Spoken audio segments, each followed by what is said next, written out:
once you reach like junior and especially senior, you're like, did that other shit even happen, guy? Are these people even around here? I don't see anybody but us, juniors and seniors. Junior year, that was interesting. I haven't revealed this to a lot of people, but I'm sure, it had to have been figured out. It's a small town. People talk.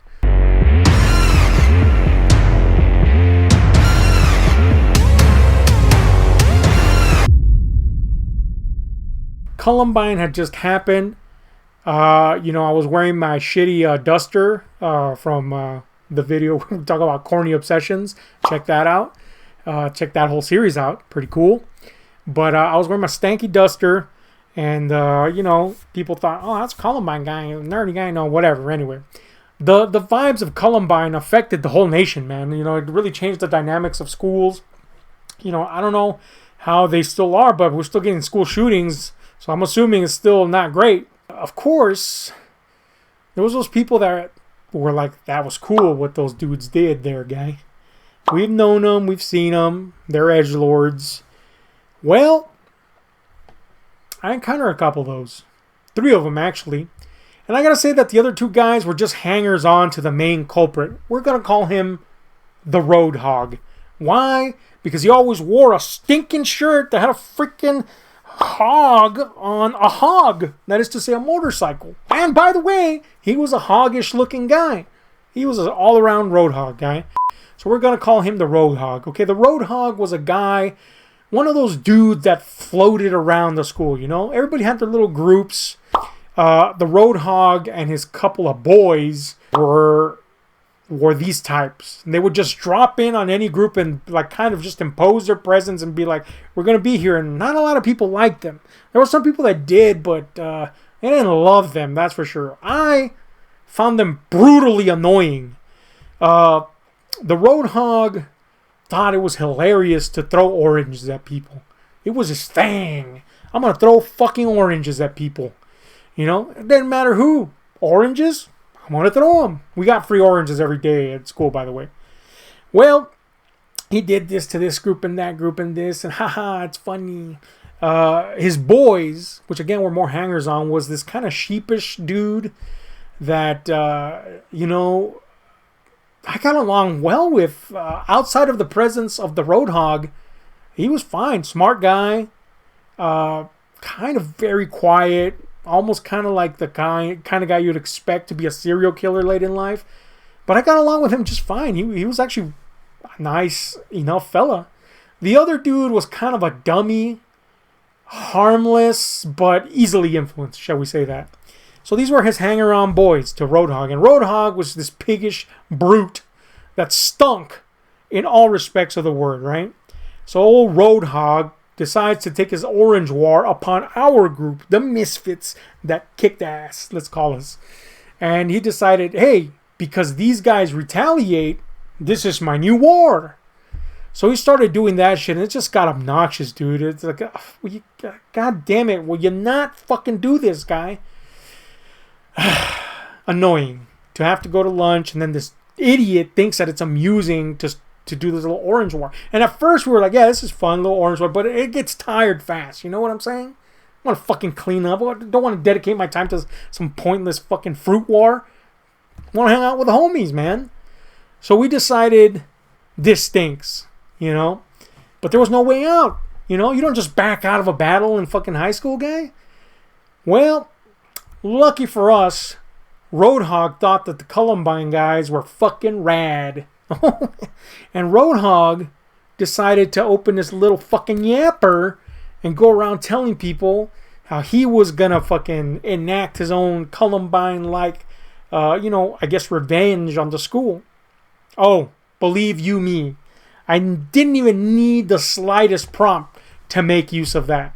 You gotta remember, man, and if you weren't alive then, the whole Columbine thing had everybody on edge, Administrators, teachers, kids, everybody's like, when is this going to happen? How is it going to, the whole 9 yards.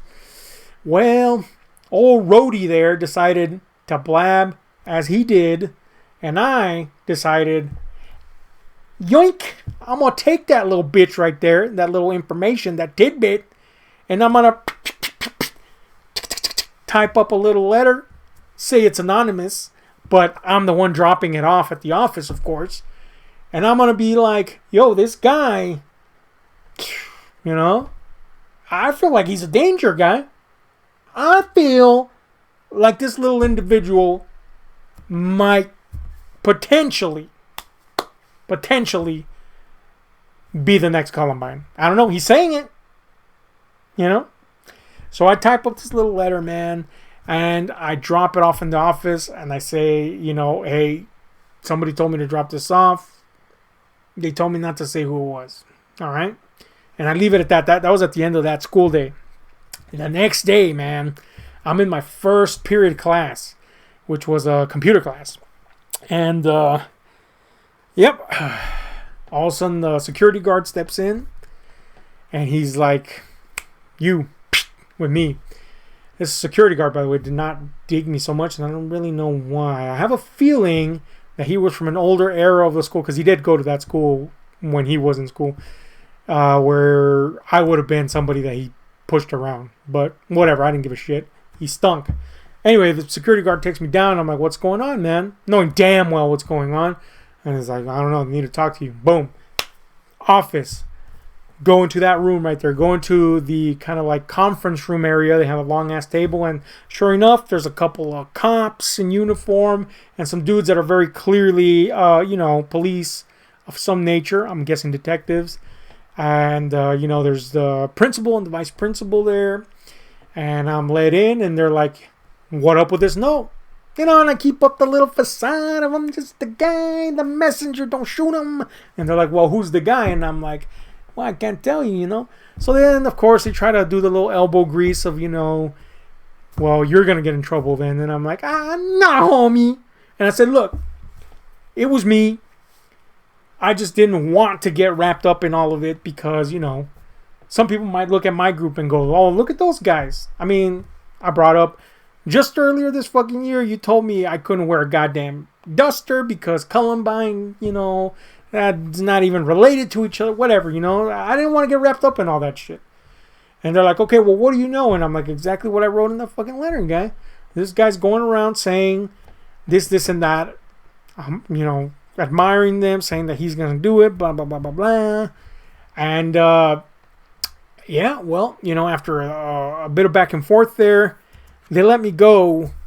And I didn't even think it took a day, guy. It didn't even take a fucking day. For sure, they got, I'm not going to say apprehended, but they got taken out of class for sure that very day. But I'm pretty sure that by the next day, these dudes were in an alternative, I'm pretty sure there's a thing in every school, alternative schools where they keep basically the baddies in. And those dudes, I feel bad. That wasn't a fart, by the way. That was my toe. But anyway, it should have been a fart. But anyway, fucking those dudes, man, never saw them in school again. You know what I'm saying? And I feel bad for the cronies. Not so much for the dumb one because, man, I kind of do because, dumb is easy to mislead. You know what I'm saying? So, but the other guy, the guy I tell you, although he's probably a serial killer for sure now. But anyway, he was just a guy that got wrapped up with a roadhog, Really feel bad for him because they also got taken to the alternative school because they're like, oh, well, he's hanging out with them. He's saying, we are going to shoot up the place. And look, I know what you're thinking. You little snitch. Fair enough, guy, but I'm going to take you out in a non-violent way if you're going to be fucking throwing oranges at me. I'm sorry. I have a no orange thrown at me fucking clause, okay? I have no regrets about the roadhog. He was scum. As far as I can tell after that, he was scum. He, consistent scum, okay? So, never saw them again. They got taken to alternative. And here's the kicker. I believe it was about a year, maybe 2 after graduation. I was working at a place in town, and I was in the parking lot, and a car, I don't know how serious it was, but basically barely misses me on purpose, shall we say. Now, I'm not going to say that the guy actually intended to run me over. I feel that if he actually wanted to do that, he it would have happened, because literally, I mean, I was like, whoa, what the fuck? You know, like right in front, out of nowhere, you know? But it was the Roadhog. And no, he wasn't on a hog, but he was in his car. And I was like, what the fuck? And I just hear something, you know, and I'm like, what the fuck was that? The Roadhog? So I go into work and I'm like, on high alert, right? I'm in the fucking aisle, cutting up some fucking boxes, opening some boxes, I should say, with my little box cutter there. High alert, guy. And now all of a sudden I see him from the corner of my eye, my peripheral vision here, the Roadhog, and he's got the cronies, guy. And they roll up on me basically in this aisle. And the dude's like, you got something to say? And I was like, okay, this is why I say that clearly the word got out somewhere. But nobody ever came up to me and was like, were you the dude that did that? I think everybody, at least mostly everybody, was like, fuck the Roadhog, get him out of here. Because nobody ever called me out on it, you know what I'm saying? But anyway, he rolls up on me, says that, you know. And I'm like, well, what do you mean? I'm still trying to play the fool here. And he goes, you know what I mean, man. And I was like, all right. So I turned to, again, the guy that I really regret. And I go, how you been doing, man? He's like, oh, I'm good. Again, nice as day, this guy, you know. Well, I'm doing pretty good. I turned to the other boy, again, you know, not the greatest guy, but I'm like, what about you, man? Blah, blah, blah. Oh, by the way, this other boy, he's the guy that gave me my first physical copy of Doom. So I'm forever in his debt. So I take it back. Mad regret for that guy. Hey, how you doing, man? Blah, blah, blah. Yeah, you too. Good, man. It's good to hear you, man. I hope you, you know, whatever, right? And then I turn back to the Roadhog and I go, so you're going to do something or what?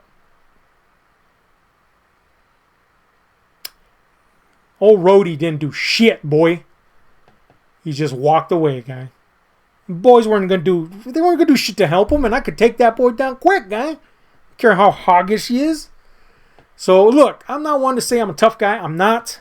Absolutely not. But fuck the Roadhog. I would have fucking shanked his little freaking pork skins off, guy. Yeah. Screw that boy. All right. I can't just leave it there. Look. There is another story, and I'm only bringing it up, this junior year story, because it's kind of relevant to what happens in the next year. Okay? It's not as significant as the Roadhog story, but it is significant to the story for 12th grade. So I mentioned that when I began my high school years, I had joined up with these group of guys that all shared the same interests, right? And there was a guy in that group that I guess I gelled with the most because he was still very much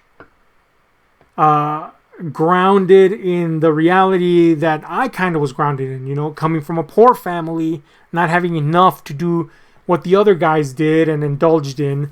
But he still liked movies and he liked all the stuff that I like and he liked the same bands that I like, and we got along famously. We're going to call him Michael. Okay? And me and this guy, we formed a bond, guy. It was just cool. He was a cool guy. This is the first time that outside of school I started hanging out tough with someone. And he would come over to my place and we'd watch movies, shoot the shit, go places sometimes, all that jazz. You know, we got along pretty damn good. Well, anyway, I don't know what part of the year it was, but I'm going to say it was towards the end of the year, junior year. He brought a cap gun to school, you know, an orange cap gun. It wasn't like something that was going to be mistaken for anything, but he come up with this idea to play Russian roulette with a cap gun. So he'd blast all the other caps out, leave one in, you know, do the whole number, and then they'd exchange within the circle. So our circle of friends started, and it started to attract a crowd, and we did it, I believe, over the span of like 2 or 3 days. It came down to me and Michael, this last game that we ever played of Russian roulette. And so, yeah, you know, boom, I hand it to him. Boom, he doesn't get it. He hands it to me. Boom, I don't get it. Then I see something come across his face. And I couldn't register what it was immediately, but the susurrations amongst the crowd that had surrounded the game told me that perhaps, nay, most certainly, we'd been caught playing the game. But it was his turn. So I handed him the cap gun, and he goes, no, it's your turn. No, it's your turn, guy. No, it's your turn. You know damn well it's your turn. And I now know, courtesy of everybody here, thank you very much, that there's probably somebody behind me. And sure enough, through the crowd behind me comes one of the security guys, and he's like, what the fuck, give me that over here. So they take us both to the office, man. And they make this big-ass fucking stink about it. And we get off basically on a warning, right? But that fucking like just stuck in my head, man. This dude pussied out on me with a cap gun. You know, I knew for damn sure we weren't going to get in actual trouble just by my presence being there, you know? I still had pool with the fucking teachers and principals and all that shit. They liked me. They didn't so much like him, but I was like, we're not going to get in trouble, guy. But it is your fucking turn, so take that shit. You know? It still bugged me, right? So anyway, whatever. Maybe like a few weeks pass and shit. And again, we're down doing some edgy-ass humor bullshit.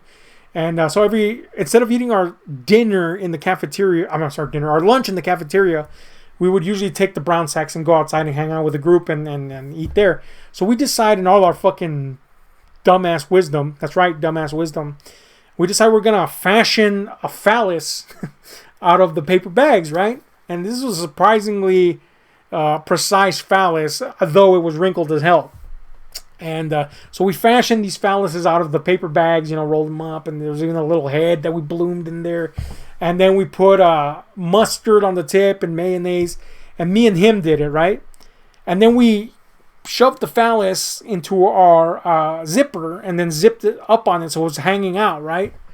And we were just kind of hanging out there on the wall, like, check out our fucking phalli, guy. And naturally, eventually, one of the security guards came on. I should say one of the security guards, the fucking one. He comes out and he's like, what the fuck is this, guy? And we're like, it's our fucking cocks, guy. Well, he didn't approve of that fucking joke. So he's like, take those out. So, again, the confidence and foolishness of youth. I'm like, all right. I pull that shit out and just throw it into, you know, like the back area there where they had these generators and stuff. He's like, go pick that up. And I'm like, nah, you go pick it up. Now I think I'm cool. You know what I'm saying? I'm here in my group of homies. I'm like, nah, homie, you do that shit. And, well, he didn't take well to that. So he makes us go pick it up. We go pick it up. He's like, come on, we're going to the office. So they gave us, what did they call it? Sack? I don't even know what fucking sack stands for. But basically, like a full day detention thing for a number of days. Like instead of going to school the full day, you go to fucking sack for the whole day for X amount of days. I think we did like a week or some shit like that. Here's the point of it. When we went to the office and they were like, what the fuck is this? This old dude was like, it was his idea. And I was like, what the fuck is this, guy? I mean, granted, I basically snitched the Roadhog out, but he wasn't my homie, guy. You're my homie, and for the second time, you're like, yeah, him. Nah, homie. So that fucking left a taste in my stinky craw. And by the way, me going to SAC resulted in me getting kicked out of the Honor Society. And again, the pride of youth. They asked me, the teacher that I guess was in charge of the Honor Society was like, hey, what sweetheart of a woman.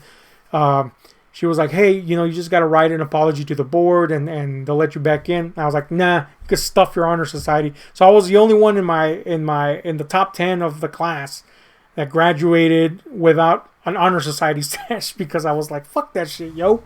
The point is, this dude kind of turned a little treacherous on me. But whatever. I let that slide. So, we're going to talk about the culmination, I guess, of the school era with 12th grade next video. And see where it all comes to an end here.